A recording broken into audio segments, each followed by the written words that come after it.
เรานะคะก็จะเป็นหัวข้อจาก Bitdefender ค่ะสำหรับช่วงเวลานี้นะคะเราจะเริ่มต้นนะคะกับเซสชันนะคะจาก Bitdefender นะคะสำหรับหัวข้อนะคะในเรื่องของ The Innovative and Realistic Protection against Ramsomware นะคะแล้วก็ APT ค่ะสำหรับหัวข้อนี้นะคะก็จะได้วิทยากรหนึ่งท่านค่ะนั่นคือ Mr.Maciej Dziobek ค่ะ Business Development Director Bitdefender นะคะที่จะมาร่วมพูดคุยนะคะเกี่ยวกับในเรื่องของเทคโนโลยีนะคะดีๆจาก Bitdefender ขอเรียนเชิญเลยค่ะ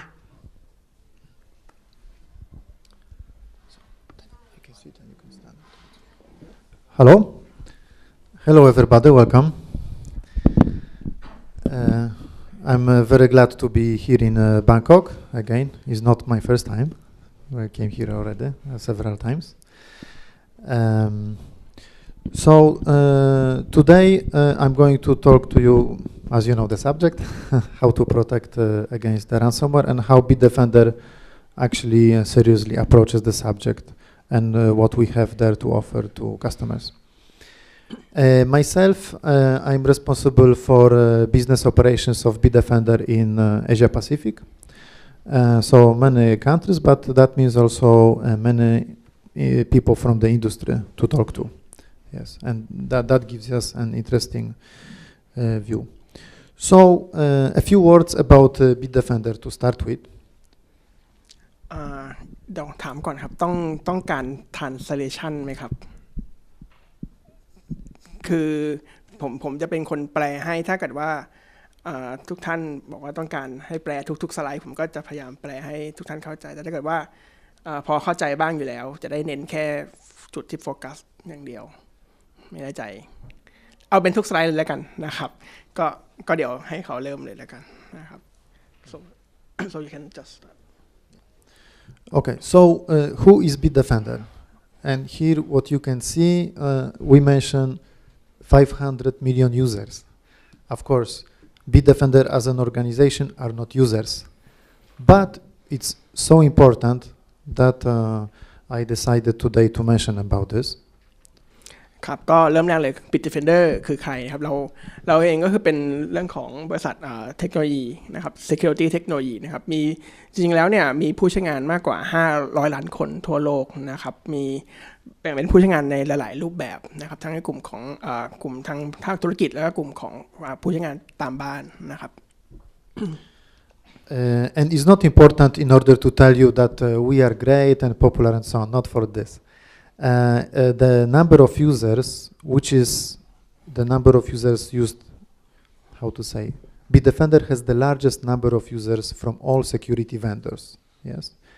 our marketing budget might not be as big as from others, but in terms of technology and usage,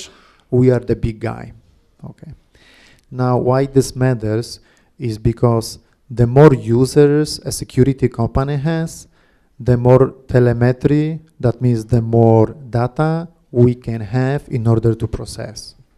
ครับก็สิ่งสำคัญอย่างหนึ่งที่เราอยากเน้นย้ำเรื่องของจำนวนผู้ใช้งาน500ล้านคนเนี่ยก็คือว่าอย่างแรกเลยคือ Bitdefender เราเองเนี่ยเราเป็นบริษัทที่มีเกี่ยวกับทางด้าน security ที่มีผู้ใช้งานมากที่สุดอันดับต้นๆของโลกนะครับแต่โอเคในเรื่องของ market เนี่ย market share อาจจะยังไม่ได้มากนักนะเมื่อเทียบกับหลายๆยี่ห้อในตลาดนะครับแต่จริงๆแล้วถามว่าทำไมต้องพูดถึงเรื่องจำนวน user นะครับเพราะว่าเรื่องของ security เนี่ยถ้าเรามีกลุ่มของผู้ใช้งานมากยิ่งมากขึ้นเท่าไหร่เนี่ยเรื่องของ data collection หรือว่าเรื่องของข้อมูลที่เราได้จากผู้ใช้งานต่างๆพวกนั้นเนี่ยสามารถเราจะเอาเข้ามาวิเคราะห์ดูเรื่องของภัยคุกคามดูเรื่องของพฤติกรรมที่จะเกิดขึ้นของในแต่ละที่ในแต่ละประเทศได้เพื่อจะมาออกเรื่องรูปแบบของการป้องกันเรื่องของภัยคุกคามใหม่ๆในปัจจุบันนะครับ This is why, for example, some of other vendors, they offer even software for free because they want to have more and more users. They ask, please use it so they can collect because this is actually a capital for a security company. Well, in our case, we don't give away for free, but still we have a good number. ครับก็อย่างหนึ่งเลยที่เราแตกต่างกับพวก กลุ่มบริษัทที่เขาจะมีเรื่องของ solution endpoint security ให้ฟรีเนี่ยคือเราเองก็จะมีทีมงานในเรื่องของการทำ develop หลังบ้านนะครับทีมงานพวกนี้แหละก็คือคอยมาดูแลเรื่อง intelligent threat ใหม่ๆครับที่เกิดขึ้นนะครับ Okay, and the other thing is, as you see, we secure virtual and physical environments. This is today our business as usual. Yeah. So this is who we are. We, from the technology point of view, we use this large number of users in order to secure even a bigger number and better our customers. Now, when you have 500 million customers, you have to have a very solid infrastructure to serve them. And I'm not talking only about signature updates, right? There is a plenty of other technologies that must be there in order to help protect the customers. ครับก็สิ่งสำคัญอย่างหนึ่งนะครับที่ Bitdefender เราพัฒนาขึ้นมาคือเรื่องของ Cloud Security แล้วเรื่องของGlobal Protective Network ไอ้กลุ่มก้อนตรงนี้แหละก็คือเรากำลังจะบอกว่าปัจจุบันเองเรื่องของ Endpoint Security เนี่ยไม่ได้ใช้แค่ Signature Base อย่างเดียวในการตรวจจับเรื่องของภัยคุกคามนะครับเรื่องของ Intelligent Threat หรือว่ากลุ่มพวกผู้ใช้งานทั่วโลกที่มีการกระจายใช้งานอยู่เนี่ยเราสามารถเอาข้อมูลพวกนั้นเนี่ยเอามาปรับดูเรื่องของภัยคุกคามในปัจจุบันที่เกิดขึ้นอย่างที่เกิดไปแล้วก่อนหน้านี้นะครับ So again, having the largest number of users from all security vendors, we have to have the biggest and most advanced security installation in the world. Of course, it is a cloud-based because we must access and communicate with our customers through internet. And here it is how it is built, some of the statistics. So 6 data centers, 5 of them based on Amazon Web Services, over 1,000 of virtual servers, and other impressive statistics which are showing how the every day, I would say, every second workload is going on between our infrastructure and our customers. ครับจากหน้านี้ก็จะให้ดูว่าเรื่องของ infrastructure หลังบ้านของทาง Bitdefender ของเราเองเนี่ยนะครับที่บอกว่ามีผู้ใช้งานกว่า500ล้านคนทั่วโลกเนี่ยแล้วเขาทำงานกันยังไงในการที่จะ collect เรื่องของ data พวกนั้นเข้ามานะครับก็อันนี้จะเป็นเรื่องของ infra ครับอย่างที่ยกตัวอย่างให้ดูก็คือเรามีตัว Amazon Web Service เนี่ยกระจายเซิร์ฟเวอร์เนี่ยกระจายอยู่ทั่วภูมิภาคนะครับกว่า 1,300 virtual server นะครับที่รันคอยเอาไว้รับข้อมูลจากกลุ่มผู้ใช้งานของ Bitdefender ที่อย่างที่บอกไว้นะครับก็อย่างเห็นก็มี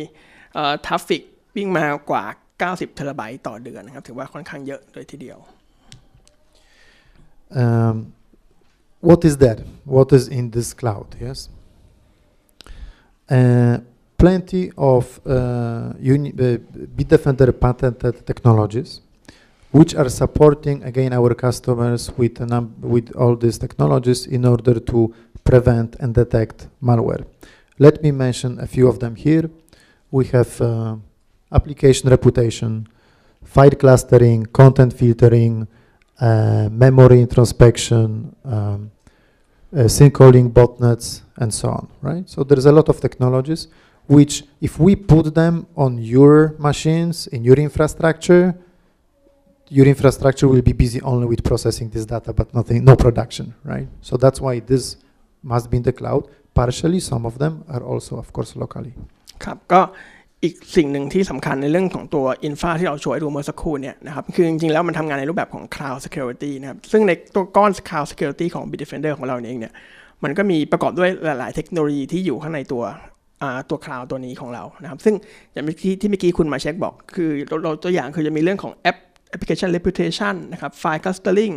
memory introspection อะไรพวกนี้ถ้าเกิดว่าเราเอาโซลูชันพวกนี้เอาไปรันลงไปในระบบจริงที่ทำงานของเราเนี่ยสิ่งที่เกิดขึ้นคือมันเรื่องของ workload หรือว่า performance ที่จะใช้งานมันค่อนข้างเยอะรวมไปถึงเรื่องของ resource ที่จะถูกใช้งานเพราะฉะนั้นเรารวมยุบทุกอย่างไอ้พวกนั้นเนี่ยเราไม่จำเป็นจะต้องมาพัฒนาหรือว่า implement พวกนั้นลงในองค์กรของเราปล่อยให้ตรงนี้เป็นหน้าที่ของ Bitdefender ที่เขาทำไปใน cloud ของตัว Bitdefender ของเราเรามีหน้าที่แค่เอา agent หรือเอา solution Bitdefender เข้ามาใช้ในองค์กรของเราเองเท่านั้นเองนะครับ And one of them is machine learning algorithms. These are machine learning algorithms which are checking on existing malware, which are checking on the evolution of existing malware because these are learning algorithms. Moreover, they are checking on each other if they did the right job, if there is no mistakes, right? So in other words, we talk about artificial intelligence. ครับอีกหนึ่งเทคโนโลยีที่สำคัญคือที่อยากจะพูดถึงก็คือเรื่องของตัว machine learning algorithm นะครับเพราะว่าถ้าเราพูดถึงภัยคุกคามในปัจจุบันเองเนี่ยเรื่องของภัยคุกคามในอดีตที่เรารู้จักกันมาเราใช้พวก signature โดยปกติก็สามารถที่จะตรวจจับในตรวจจับได้อยู่แล้วแต่ปัจจุบันภัยคุกคามมันเริ่มที่จะมี advance มากขึ้นมันเริ่มที่จะเก่งสกัดมากขึ้นอะไรแบบนั้นนะครับ Bitdefender เราก็เลยมีเทคโนโลยีเรื่องของ machine learning ออกมานะครับเพื่อที่จะมาช่วยดูว่าพฤติกรรมการทำงานรูปแบบในการทำงานของ malware พวกนั้นเนี่ยมันทำงานลักษณะไหนนะเพื่อที่จะออกโซลูชันในการป้องกันภัยคุกคามดังกล่าวไม่ให้ไปโจมตีให้กับผู้อื่นได้ในอนาคตครับ So actually if you notice we've been having this already for the last 6 years and we don't usually mention about this frankly speaking. But in the last months, there is so popular next-gen anti-malware and so on. And what they say is that they discovered artificial intelligence for security solutions. So we were kind of challenged, okay, guys, we show you what we have. Okay, we have it there. Now, the interesting part is that this artificial intelligence or machine learning algorithms, they make sense and they are very, very powerful, you know, in when they run for a long time. So if somebody came up with this 2 years ago and they say that they have it the best, well, you know what? We have it for the last 6 years. And the thing is that this technology must learn. It goes like a parabolic, right? So if we are in the beginning, it's like this much knowledge. But if it goes for the 6 years, there's so much more knowledge out there. ค่อนข้างยาวก็สิ่งสำคัญอย่างหนึ่งของตัว machine learning ก็คือเรื่องของระยะเวลาในการที่ระบบมันทำงานนะครับอย่างที่ Bitdefender เขาพูดถึงเนี่ยก็คือว่าเขามีตัวเทคโนโลยีตัวนี้มากว่า6ปีแล้วนะครับถ้ายกตัวอย่างง่ายๆของ machine learning เนี่ยมันทำงานยังไงก็คือให้เรานึกภาพว่าสมมติเราจะสร้างหุ่นยนต์ขึ้นมาให้หุ่นยนต์มันเรียนรู้การทำงานของสมมติให้ขับรถอะไรเงี้ยเราต้องเอาป้ายสัญลักษณ์ให้เขาดูก่อนว่าอันนี้คือตรงไปนะอันนี้คือเลี้ยวซ้ายเลี้ยวขวาอันนี้คือสิ่งกีดขวางอะไรนู่นนี่นั่น Machine Learning คือต้องใช้เวลาในการที่มันจะต้องทำงานถูกต้องไหมครับทีนี้เหมือนกันในเรื่องถ้าเราพูดถึงเรื่องของ security เรื่องของภัยคุกคามเนี่ยก็มีบางยี่ห้อบางคู่แข่งเหมือนกันเขาบอกว่าตอนนี้เขาเป็น next generation endpoint แล้วเหมือนกันนะเขามีเรื่องของ AI artificial intelligence หรือ machine learning นั่นแหละเข้ามานะครับแต่ของเขาเองก็เพิ่งใช้เวลาแค่2ปีในการที่จะพัฒนาตัวเทคโนโลยีตัวนี้แต่ Bitdefender อย่างที่คุณมาเช็คบอกก็คือเขาก็ใช้เวลามาสัก6ปีแล้วในการที่พัฒนาตัว AI ตัวนี้หรือ Machine Learning ตัวนี้เข้ามาในเทคโนโลยีของ Bitdefender แต่ Bitdefender เองก็ไม่ได้แบบไปเป่าประกาศให้ทุกคนรับทราบนะครับว่าเรามีเทคโนโลยีตัวนี้อยู่มานานพอสมควรแล้ว Now, how is it possible that the largest number of users, the biggest cloud infrastructure for security purposes, and all this old already artificial intelligence is because Bitdefender is focusing on innovation in the first place. All of the technologies I showed you are developed in-house. We do not until now license technologies from outside, yes? Let me mention here one, for example, in 2004, so already 13 years ago, as the first company, we developed an antivirus which was based on the behavior of files, not based on a signature. So we were the first ones to introduce. And of course, from that moment on, there was more and more technologies. ครับก็นอกเหนือจากสิ่งที่ Bitdefender ทำในตัวเรื่องของ Machine Learning Algorithm เนี่ยก็จริงๆแล้ว Bitdefender เราเองก็มีการเปิดตัวบริษัทขึ้นมาแล้วก็พัฒนาเทคโนโลยีมากว่า17ปีแล้วนะครับก็จากสไลด์นี้ที่คุณมาเช็คพูดถึงคือเรื่องของเทคโนโลยีตัวที่เป็น behavior analysis นะครับ Bitdefender เองเราเป็นเจ้าแรกที่สามารถทำในเรื่องของการวิเคราะห์พฤติกรรมการทำงานของ malware ได้นะครับคือจากที่ผ่านมาที่เราพูดถึงกันเนี่ยถ้าเป็นเรื่องของ malware เนี่ยเราจะใช้เรื่องของ traditional signature ซะมากกว่าในการตรวจจับภัยคุกคามนะครับแต่ว่า behavior เองก็เป็นอีกหนึ่งเทคโนโลยีครับที่ตัว antivirus เนี่ยออกมาเพื่อทำการเรียนรู้พฤติกรรมการทำงานของ malware พฤติกรรมการทำงานของพวกไวรัสว่าการทำงานมันเป็นลักษณะแบบไหนอะไรแบบนั้นก็นอกเหนือจาก behavior ที่เขาพัฒนาขึ้นมาแล้วเนี่ยก็มีหลายๆอย่าง memory introspection นะครับมีเรื่องของIoT security อะไรแบบนั้นนะครับ Okay, so that was the last slide about us, okay? I just wanted to walk you through from the beginning just to show you that if you install our enterprise solution, you put it on your environment and put a license, and the console that you see, it's only the interface, and behind there is so many technologies, and some of them are protecting against ransomware and against exploits that I'm going to show you in the following slides. ก็อย่างที่บอกครับคืออันนี้เป็นการ introduction ตัวบริษัท Bitdefender ตัว security เทคโนโลยีของเรานะครับอย่างที่บอกว่าด้วยเทคโนโลยีทั้งหมดที่เกิดมาเนี่ยมันก็อยู่ในตัวเอเจนต์หรือว่าตัวหลังบ้านตัวที่เป็น background หลังบ้านในการทำงานของตัว Bitdefender ของเราเทคโนโลยีหลังบ้านของ Bitdefender ของเรานั่นหมายความว่าลูกค้าเองก็มีหน้าที่ในการที่ใช้งานคอนโซลในการ manage เครื่องลูกติดตั้งตัวเอเจนต์ลงไปที่เครื่องปลายทางแค่นั้นเองนะครับส่วนเทคโนโลยีการทำงานจริงๆเรื่องของการตรวจจับเรื่องของ malware เรื่องของ ransomware อะไรอย่างเงี้ยก็ Bitdefender ก็จะเป็นผู้ดูแลให้ซึ่งเดี๋ยววันนี้คุณมาเชยเขาจะมีตัวอย่างเรื่องของการรูปแบบการทำงานของ ransomware ในการตรวจจับ ransomware ว่า Bitdefender เขาทำงานลักษณะไหน Okay, so it all happens in a context. So very quickly about the context of how it works. Today the malware goes for money, right? For money or espionage. And what this means is that the criminals who are doing this,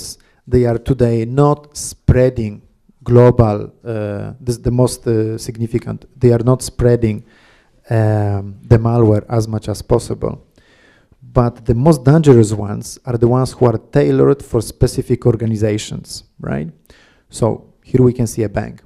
But these guys, they knew exactly when to come, who's on the counter, where's the safeguard, what are the habits of the company, and so on. So similarly, the criminals, they learn about the infrastructure, about the security tools, the security hardware and software that companies are using, and they are persistent. So it takes some months or sometimes years in order to get to the organization, but eventually they get it. We understand it. ยาวมากก็เอาสั้นๆก็คือปัจจุบันเองถ้าเราพูดถึงเรื่องของภัยคุกคามเรื่องของ malware เองเนี่ยนะครับคือเขาเจาะจงครับเป้าหมายของเขาคือเจาะจงเรื่องของการเอาเงินเรียกร้องมันนี่จากทางเหยื่อถูกไหมครับทีนี้สิ่งสำคัญอย่างหนึ่งก็คือปัจจุบันเองเนี่ยภัยคุกคามถ้าเทียบกับเมื่อในอดีตเนี่ยภัยคุกคามเองเขาจะโฟกัสหรือว่าเจาะจงไปที่เป้าหมายที่มองว่าจะสามารถเรียกผลกำไรได้จากองค์กรเหล่านั้นนะครับอย่างว่าเรื่องของกลุ่มธนาคารเองก็ตามหรือว่าเรื่องของ enterprise company รายใหญ่เองก็ตามลักษณะนั้นซึ่ง malware ในลักษณะนี้การทำงานของเขาคือมันเป็นแบบ persistent นะครับคือแบบอยู่ยงคงกระพันกว่าที่องค์กรนั้นๆจะตรวจจับได้หรือว่าองค์กรนั้นๆจะรู้ว่าเฮ้ยตอนนี้เครื่องของเขาโดน compromise ไปแล้วหรือว่าโดนเจาะระบบเข้าไปแล้วเนี่ยก็ใช้เวลาค่อนข้างนานในการที่จะตรวจจับเจอครับ One example, HBO, right? These guys, what did they say? The hackers. It took them 6 months to penetrate HBO. It took them 6 months to get the mails, to get the films, and so on, right? But they, if it was about to take them 12 months, they would still do it because they are asking for some good billions of dollars. Why not? Moreover, HBO for this group of hackers is a customer number 17, and they say that only 3 customers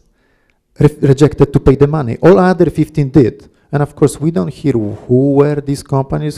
which were hacked, because of course they don't want to make it public. They just pay the money with the bitcoins and that's it, right?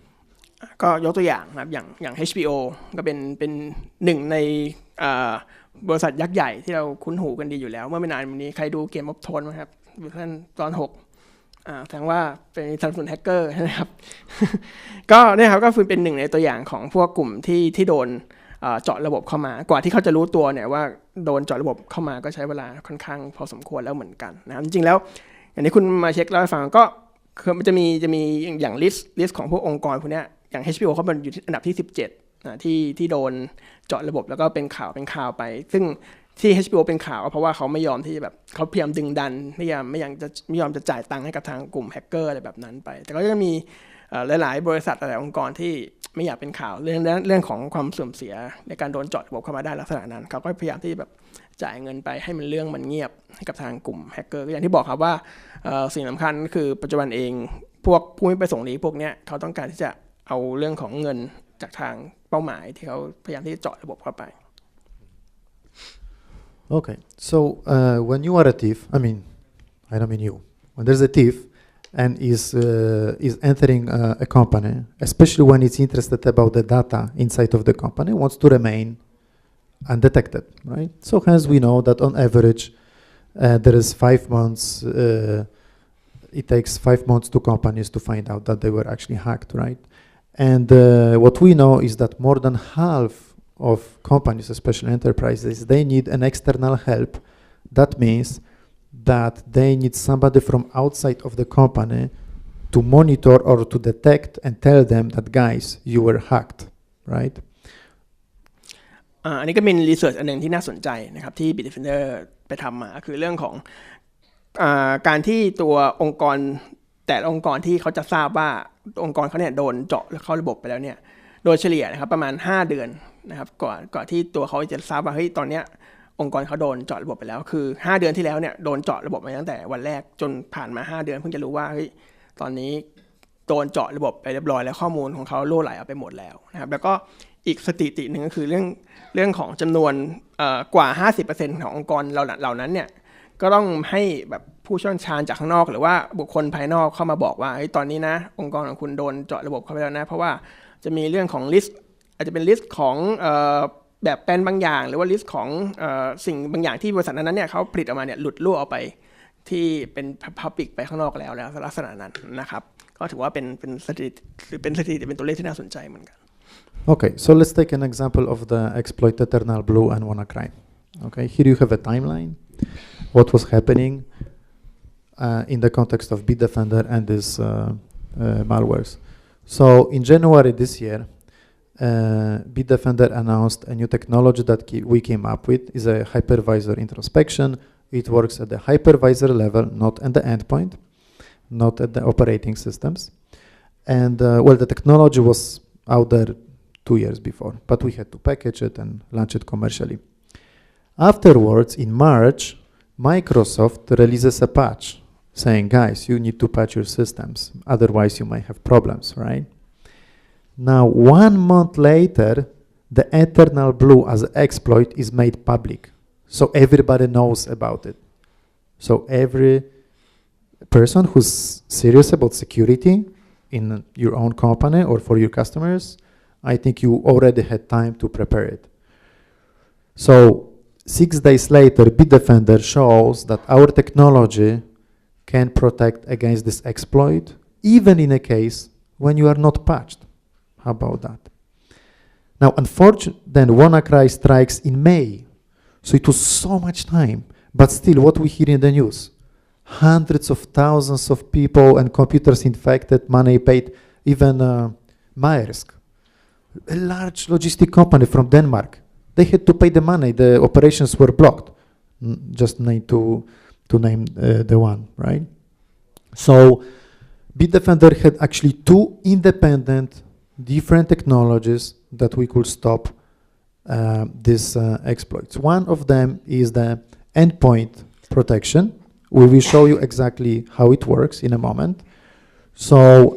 we used actually the machine learning algorithms in order to detect it and process scanning. And the other one is the hypervisor introspection. That is another technology, is not a signature based, is installed at the hypervisor level. ครับก็จากไซต์เนี่ยคือจะโชว์ให้เห็นเรื่องของไทม์ไลน์นะครับที่ตัว Bitdefender เราเองเนี่ยสามารถที่จะหยุดการโจมตีของ WannaCry ได้นะครับจริงๆแล้ว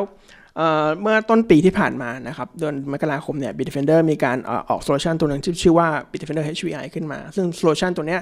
มันจะเป็นโซลูชันในการ protect ในระดับ hypervisor ขององค์กรของลูกค้านะครับไม่ว่าลูกค้าใช้งานระบบที่เป็น hypervisor อะไรก็ตามนะครับแต่ทีนี้ว่าจริงๆแล้วโดย บื้องหลังการทำงานของตัว HVI ตัวเนี้ยตัวเทคโนโลยีของเขาเองเนี่ยเขาพัฒนามากว่า2 ปีแล้วแต่กว่าจะเริ่มที่จะเข้ามาขายใช้งานได้จริงคือเมื่อต้นปีที่ผ่านมาแต่ทีนี้สิ่งสำคัญคือของวรรณครายตัวเนี้ยอย่างที่ตามไทม์ไลน์นะครับคือบอกว่าเมื่อประมาณเดือนมีนาคมนะครับมีตัวแพทช์ที่รีลีสออกมาในการที่จะมาป้องกันการโจมตีผ่านช่องโหว่ของตัว Eternal Blue ตัวนี้ไอตัว exploit ตัวนี้นะครับทีนี้เมื่อตัว tool ตัวที่เป็น Eternal Blue มันหลุดออกมาเมื่อเดือนเมษายนนะครับทีนี้ช่วงนั้นเนี่ยมันมีช่วงแก็บถูกไหมครับว่าถ้าเกิดว่าคนที่เป็นองค์กรที่ค่อนข้างคอนเซิร์นเรื่องของ security เนี่ยเขาจะต้องทำการติดตั้งแพทช์เพื่อทำการป้องกันการโจมตีของ Eternal Blue ตัวนี้นะครับทีนี้ว่าบางคนก็ไม่ได้สนใจอะไรเราเลยได้ยินข่าวว่าองค์กรต่างๆโดนโจมตีโดยวรรณครายกันแต่ทีนี้สิ่งที่ทางคุณมาเชคเขาอยากจะพูดถึงให้ฟังคือตัว Bitdefender เราเองเนี่ยหลังจากที่ตัว Eternal Blue เขาหลุดออกมาตัว tools ตัวนี้หลุดออกมาให้เป็น public ออกมาแล้วเนี่ยนะครับ Bitdefender ตัวเทคโนโลยีของ Bitdefender เองสามารถที่จะทำการป้องกันการโจมตีของตัว tools ตัว Eternal Blue นี้ได้นะครับภายหลังแค่4 วันเท่านั้นเองนะครับการป้องกันทำยังไงได้บ้างก็คือมี2 level แรกคือตัวที่ชื่อว่าเป็น Gravity Zone Bitdefender Endpoint Security นะครับอันนี้จะเป็นตัวเอเจนต์ที่เราเอาไปลงบนตามเครื่องแคลนนะครับในกรณีที่เราต้องการที่จะมา protect เรื่องของ malware เรื่องของภัยคุกคามเรื่องของ threat ที่เกิดขึ้นนะครับอันนี้คือมีเทคโนโลยีตัวนี้อยู่แล้วในตัวเครื่องแคลนที่สามารถป้องกันการโจมตีของพวก ransomware หรือพวกวรรณครายได้นะครับอย่างที่2คือตัวที่เป็น Bitdefender Hypervisor Introspection ตัวนี้อันนี้จะเป็นในระดับ Hypervisor อย่างที่บอกไปถ้าเกิดว่าในกรณีที่เกิดลูกค้าในบางองค์กรมี Data Center ใหญ่ๆนะครับต้องการที่จะเอาโซลูชันเกี่ยวกับ Security เนี่ยไปทำการบล็อกการโจมตีลักษณะนั้นเนี่ยก็ตัว HVI ตัวเนี้ยก็ช่วยในการป้องกันการโจมตีของพวก Ransomware หรือว่าพวกภัยคุกคามต่างๆเหล่านี้ได้นะอันนี้คือเป็นไทม์ไลน์ที่ Bitdefender โชว์ให้เห็นนะครับว่าในการป้องกันวรรณครายที่ผ่านมาเป็นยังไง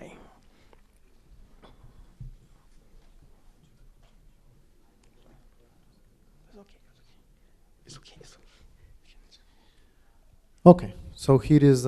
an explanation of, in terms of ransomware, how it goes.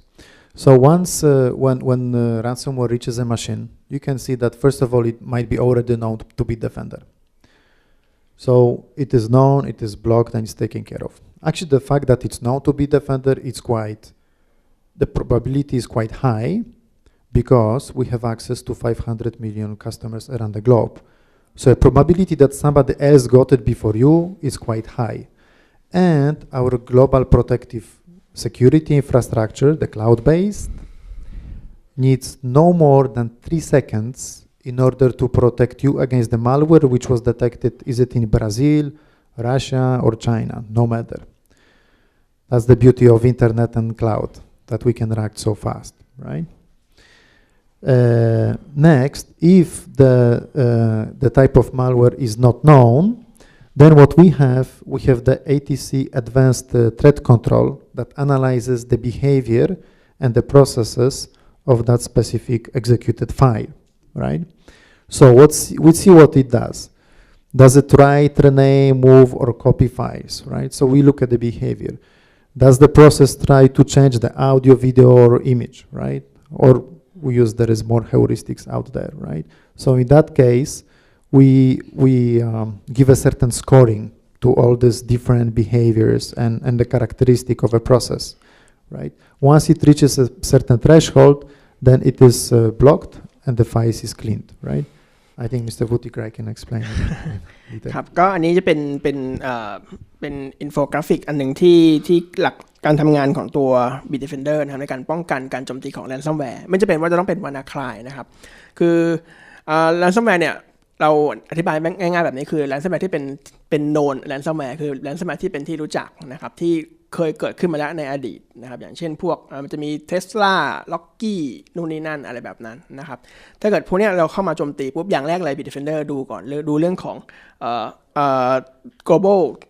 protected network หรือว่าตัว cloud security อย่างที่บอกครับว่า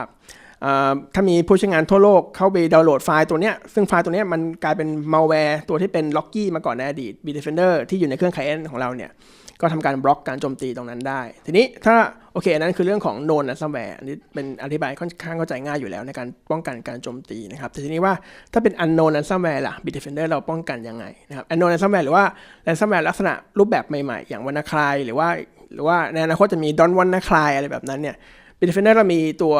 ฟีเจอร์ตัวหนึ่งชื่อว่า Advanced Threat Control นะครับจริงๆมันจะเปลี่ยนชื่อเป็น Process Inspector นะเพื่อให้เข้าใจง่าย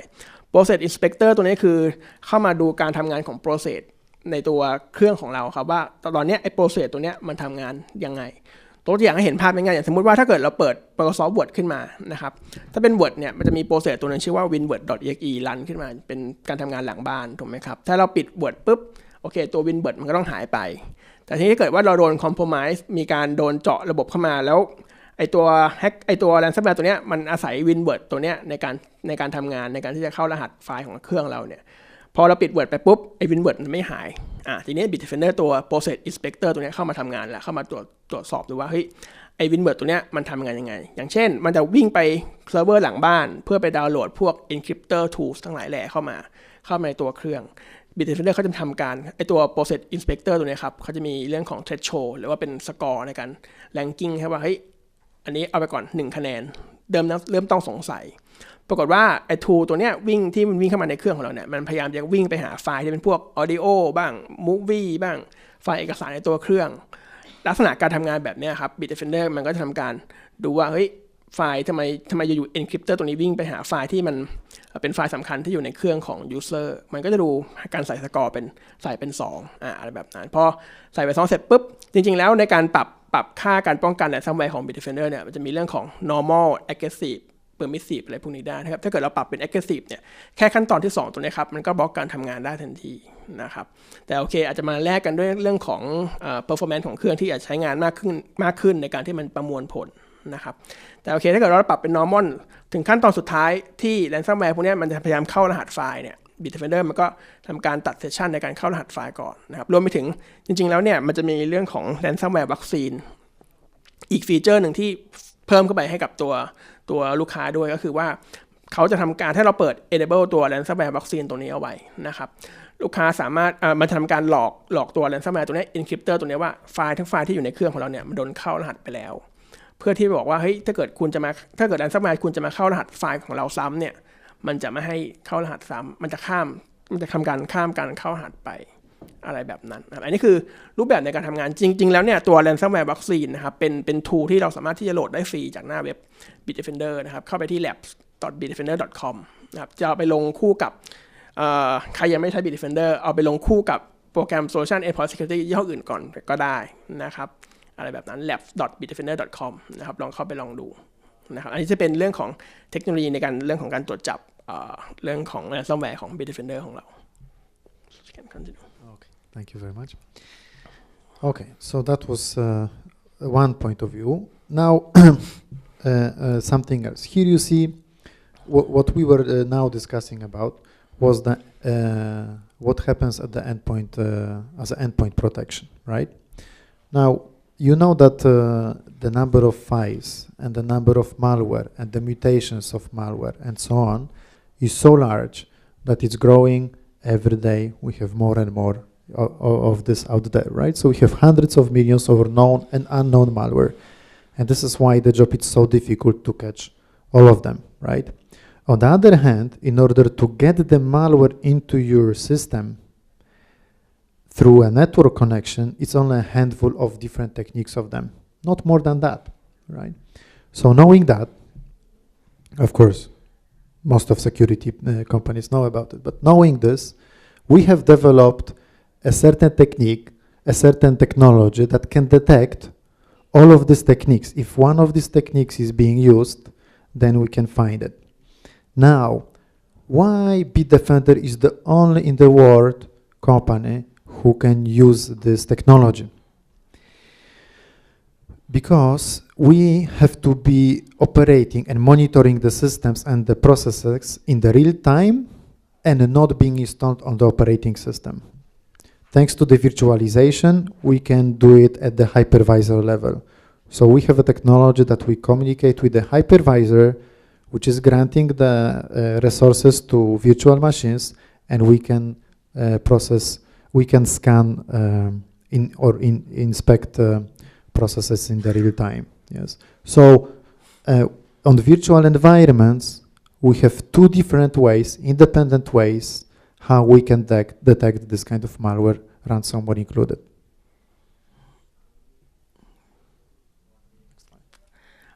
โอเคเอาสั้นๆแล้วกันนะเมื่อกี้คือจริงๆก็คือเป็นการสรุปเรื่องของการทำงานของเทคโนโลยีของ Bitdefender นะครับทั้งในส่วนของ endpoint security กับในส่วนของ hypervisor ที่ Bitdefender เรามีเรื่องของเทคโนโลยีในการตรวจจับ malware นะครับจริงๆแล้วก็ถ้าจะให้พูดลงรายละเอียดเล็กน้อยก็คืออย่างของ endpoint security หรือว่าตัว agent ที่เราไปลงในตามแต่ละเครื่องเนี่ย malware พวกนั้นเนี่ยในปัจจุบันเองเราแบ่งออกมาเป็นแบบ2แบบง่ายๆคือที่เป็น known malware กับ unknown malware อย่างที่เราเล่าให้ฟังไปตอนต้นนะครับว่าเทคโนโลยีแต่ละอย่างที่เราออกมาที่เราใช้กันเนี่ยเรื่องของ known malware ก็พวก signature เรื่องของ behavior เรื่องดูพฤติกรรมต่างๆพวกนั้นแล้ว unknown malware ล่ะแล้วก็มีเรื่องของ machine learning ในการที่จะมาดูว่า unknown malware ตัวเนี้ยมันมีพฤติกรรมการทำงานที่ค่อนข้างสุ่มเสี่ยงหรือเปล่านะครับอันนี้คือในพาร์ทของ endpoint security ถ้าเกิดในพาร์ทของตัวที่เป็น hypervisor นะครับ Bitdefender เราเองแล้วก็มีโซลูชันในการที่จะตรวจจับนะครับรูปแบบในการโจมตีของพวกแฮกเกอร์ในปัจจุบันว่าก่อนที่เขาจะเข้ามาเจาะระบบเข้าไปในเครื่องของเราได้เนี่ยมันมีเทคนิคอะไรบ้างนะครับ Bitdefender เองเขาก็เรียนรู้เทคนิคพวกนั้นเรื่องของ anti hit spray เรื่องของ anti hooker อะไรแบบนั้นนะครับ SQL injection อะไรแบบนั้นเนี่ยมันก็คือสิ่งที่ Bitdefender เขามีเทคโนโลยีในการที่จะมาป้องกันการโจมตีทั้งในส่วนของระดับ hypervisor ลงมาถึง endpoint นั่นเอง Okay, thank you. So here are, these names. Eternal Blue, we talk about the Bangladesh SWIFT, the $80 million moved from Bangladesh to the Philippines and so on. All of these are famous. Now, what we are sure and are challenging is that if, in a theory, 100% people were using the technologies and the techniques that we were just discussed just a moment ago, you would not know these names. They would not be famous because they will be blocked at the moment that they were born. Unfortunately, people take care of security issues in different ways or sometimes not so serious. Okay. ครับก็จริงๆมันก็จากสไลด์นี้คือจะพูดถึงเรื่องของภัยคุกคามหรือว่า attack อื่นๆที่มันเกิดขึ้นนะครับซึ่งอาจจะไม่คุ้นเคยกันซะทีเดียวนะครับอย่างโอเค Eternal Blue เนี่ยก็ถ้าเกิดเราอยู่ในวงการ security หรือว่าเราค่อนข้างสนใจตัวsecurity เนี่ยก็คงคุ้นหูผ่านหูกันมาบ้างนะครับแต่ว่าคือนอกเหนือจากที่ Eternal Blue ที่ Bitdefender เราตรวจจับได้เองเนี่ยเรื่องมันก็มี case study อื่นๆนะครับอย่างเรื่องของแบงก์บังคลาเทศที่บังคลาเทศครับที่โดน compromise ไปโดนเจาะระบบไปแล้วเงินสูญเสียไปกว่า80ล้านเหรียญอะไรแบบนั้นนะครับซึ่งพอหลังจากที่เขาเอา Bitdefender เข้าไปลงให้เนี่ยลงในระบบของเขาก็สามารถตรวจจับภัยคุกคามที่โจมตีเข้ามาได้ลักษณะนั้นก็จะมีหลายๆชื่อนะครับที่เราอาจจะไม่คุ้นหูกันซึ่งชื่อพวกเนี้ย Bitdefender เองเราเข้าไปมีส่วนเกี่ยวข้องในการช่วยในการตรวจจับช่วยในการที่ป้องกันภัยคุกคามให้กับองค์กรต่างๆเหล่านั้นนะครับ And now I have good news for you. The technologies that we talked about are available for you no matter if you use virtual or physical environments or hybrid or cloud or on-premise, right? The good news is you can manage all our solutions with one console and it's very easy to deploy, uncomparable to any others, not only to deploy but also to manage. Yes? Okay, I think maybe you can explain. ครับก็นี้จะเป็นเรื่องของการ management ของเราครับจริงๆชื่อ product ของ Bitdefender ที่เราพูดกันในวันนี้จะเป็น Bitdefender Gravity Zone จะเป็นส่วนที่เป็นในส่วนของ corporate solution ของ Bitdefender ของเรานะครับซึ่งข้อสำคัญอย่างหนึ่งเลยของตัว Gravity Zone คือเรื่องของการ management ครับเราสามารถที่จะ manage ได้กับทุกๆแพลตฟอร์มทุกๆระบบที่ลูกค้ามีไม่ว่าลูกค้าจะเป็นลักษณะของ physical server physical workstation นะครับรวมไปถึงพวก virtualization อะไรอย่างเงี้ยภายใต้ Gravity Zone Console ตัวนี้สามารถที่จะทำการ manage ได้ทั้งหมดนะครับไม่ว่าจะทำการกำหนด policy การทำอัปเดตอะไรก็ตามนะครับก็คือผ่านตัว Console ตัว Gravity Zone ตัวนี้ของเราครับผม So as you see, it works with VMware or Citrix hypervisor, it says, but actually it works with any hypervisor that you have. Yes, this is because on the slide I was showing with technologies, 17 years of innovations, we have developed from scratch a solution dedicated to virtual environments, which means it's not a patched traditional solution, so it works on any virtual environment. Okay, so if you are familiar or you work with some of these technologies, another good news for you, you can protect against ransomware and other malware using our technologies. As we have, as you see, technology alliances with these companies. ครับก็ด้วยอันนี้คือจากสไลด์นี้อยากให้ดูว่าถ้าในกลุ่มพาร์ทเนอร์หลายท่านที่เข้ามานั่งฟังกันในวันนี้ครับจริงๆแล้ว Bitdefender เองเนี่ยก็เป็นเทคโนโลยี alliance เป็นพาร์ทเนอร์กันกับเวนเดอร์ในท้องตลาดพวกนี้นะครับเรามีโซลูชันในการที่จะทำงานร่วมกันได้นะครับก็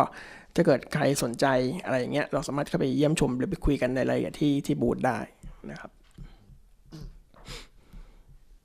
Okay, so as the last one, this is the first time I'm showing this slide actually. It is a message from our CEO, Mr. Florin Talpes, who founded the company back before 2000 and he's still our CEO. We are a Romanian-based company, is a Romanian physical person. And our vision is to be in the future the trusted security advisor, the trusted security vendor. Yes. So I hope that after this presentation you agree with us that we have all kind of arguments, technological arguments, to believe that this is our future. And if you still have some questions or hesitations, I invite you to our booth. We have a booth here at the conference, so we can answer your questions. As you see, we aim to be a leader in a hybrid infrastructure security. We believe that this is actually a future, so we want to be where the future is, on this kind of complicated infrastructures with the easy management console already. And we want to also be the leading person, we want to be the leading in the market share sense. We are, I think, already leading from the technology point of view among the security at enterprises. And also we did not talk today about, but we are also at the home cybersecurity business where we address online and with offline our offerings, not only with software, but also we have a hardware for Internet of Things to secure even intelligent smart fridges. ครับก็สุดท้ายแล้วนะครับก็ที่เป็นวิชั่นของ Bitdefender ของเรานะครับอันนี้เป็นสไลด์จะมาจากคุณ Florin Talpes นะครับที่เป็นเจ้าของตัว Bitdefender นะครับคือจริงๆแล้วจากเทคโนโลยีทั้งหมดทั้งมวลที่เรากล่าวมานะครับก็สิ่งสำคัญเลยคือ Bitdefender เราเองเนี่ยเราอยากจะเป็นบริษัทที่เป็นที่น่าเชื่อถือในเรื่องของ Cyber Security Technology นะครับก็คือทุกคนเวลาพูดถึง Bitdefender เนี่ยก็ต้องมองถึงเรื่องของเทคโนโลยีหลังบ้านนะครับว่ากระบวนการในการทำงานของ Bitdefender เนี่ยมีเทคโนโลยีอะไรบ้างที่จะมาป้องกันเรื่องของภัยคุกคามที่เกิดขึ้นในปัจจุบันนะครับนอกจากนั้นเองเนี่ยตัว Bitdefender เราเองนะครับเราต้องการที่จะเป็นผู้นำในเรื่องของเทคโนโลยีหรือว่าโซลูชันในการที่จะไปทำงานกับพวกinfrastructure หลายๆรูปแบบที่ปัจจุบันมีอยู่ไม่ว่าจะเป็นเรื่องของ cloud solution นะครับ hybrid infrastructure private cloud public cloud ลักษณะนั้นนะครับก็แน่นอนแล้วก็ยังต้องการที่จะเป็น leader นะครับในกลุ่มเรื่องของ enterprise endpoint protection นะครับก็คือว่าก็หากใครมองหา solution เรื่องของ endpoint security เนี่ยก็อยากให้ Bitdefender เป็นหนึ่งในนั้นนะครับก็จะประมาณนี้ในการเดี๋ยวจะให้คุณมาเช็คเขากล่าวสรุป so you can just summarize everything. Okay, so thank you very much again. As you notice, Mr. Vutikrai is not a translator. He's an experienced Bitdefender product manager. So thank you very much for this joint presentation. And I invite you to our stand. Here we have. We have some question. And then okay. ก็สุดท้ายครับก็พอดีมีของแจกเล็กๆน้อยๆนะครับสำหรับทุกท่านที่เข้ามาฟังในวันนี้แต่ว่าจะได้เห็นมี2ถุงสีแดงนะครับอาจจะต้องใครว่องไวหน่อยก็จะได้ไปนะครับเมื่อกี้ฟังที่ผมพูดแล้วก็แปลมาเนี่ยใครตอบคำถามผมได้แจกไปก่อนอย่างแรกครับยกมือขึ้นครับเทคโนโลยีของ Bitdefender ที่เรากล่าวมาเนี่ยขอ1ชื่อมีอะไรบ้างตอบเลยไม่ยกเลยนะครับไม่เอาเลยใช่ไหมครับก็ให้ลูกค้าตอบครับผมขอโทษครับขอโทษมีโน้ตบุ๊กไร้สายนะครับประหยัดพลังงานนะครับผมแล้วก็จริงก็มีของเล็กๆน้อยๆพวกปากกาแล้วก็จะมีทำไดร์นะครับทำไดร์อันนี้ Unlimited นะครับอันนี้แถมRansomwareเข้าไปข้างในด้วยนะครับแล้วก็จะมี แก้วน้ำป้องกันไวรัสของ Bitdefender นะครับพอดีอยู่ในนี้ครับมันจะมีแก้วน้ำแล้วก็มีของเล็กๆน้อยๆอีกนิดหน่อยนะครับเป็นกิฟต์เซตนะครับส่งตรงมาจากโรมาเนียนี่ครับน่าสนใจขึ้นยังครับให้ Lady First ก่อนแล้วกันครับคุณผู้หญิงครับผมขอชื่อเทคโนโลยี1ชื่อครับโหมันกว้างมากเลยขอข้างในคราวนั้นมันมีอะไรอยู่นิดนึงตอบไม่ได้ขอให้คุณพี่ใส่แว่นครับเชิญครับกับวิธีโซนเป็นชื่อ Product ครับผมคุณพี่ครับ AI ชื่อเต็มครับว่า Artificial Intelligence ถูกต้องครับตอบให้เลย ขอบคุณครับ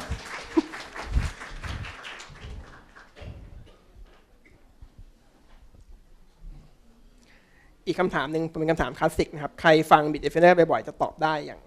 ง่ายดาย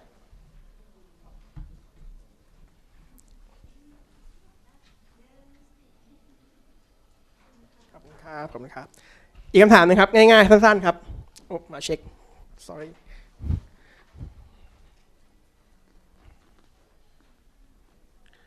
ใครทราบครับว่าไอ้โลโก้ตัวเนี้ยมันชื่อภาษาอังกฤษว่าอะไรครับแจกเลยไอ้ตัวเนี้ยมันเป็นโลโก้ของ Bitdefender ของเราครับมันมีชื่อด้วยชื่อเป็นภาษาอังกฤษว่าอะไรครับเป็นสัตว์ในตำนานครับลองดูครับว่าหน้าตาเขาคล้ายอะไรใครตอบดราก้อนครับถูกไปครึ่งตัวแล้วฮะต่อครับพี่อะไรนะครับสำเนียงไม่ได้นะครับ เราเล่นดราก้อนวูฟนะครับเป็นหมาจิ้งจอกหมาป่ากับมังกรครับเป็นโลโก้ Bitdefender ขอเชิญครับขอเชิญเดี๋ยวทีมงานพี่เสื้อเขียวไปรับของรางวัลที่บูธเรานะครับตอบครึ่งตัวเดี๋ยวผมเอาทำไดเอาส่วนฝาให้นะครับก็วันนี้ก็ขอบคุณทุกท่านมากนะครับที่สละเวลามานั่งฟังตัวโซลูชัน Bitdefender ของเราก็อย่างที่กล่าวไปครับด้วยเทคโนโลยีต่างๆของ Bitdefender เราเองเนี่ยก็มีอีกมากมายหลายอย่างนะครับก็ยังไงก็มีอะไรก็ไปสอบถามไปเยี่ยมชมกันได้ที่บูธของเรานะครับวันนี้ก็ขอบคุณทุกท่านมากครับสวัสดีครับขอบคุณครับ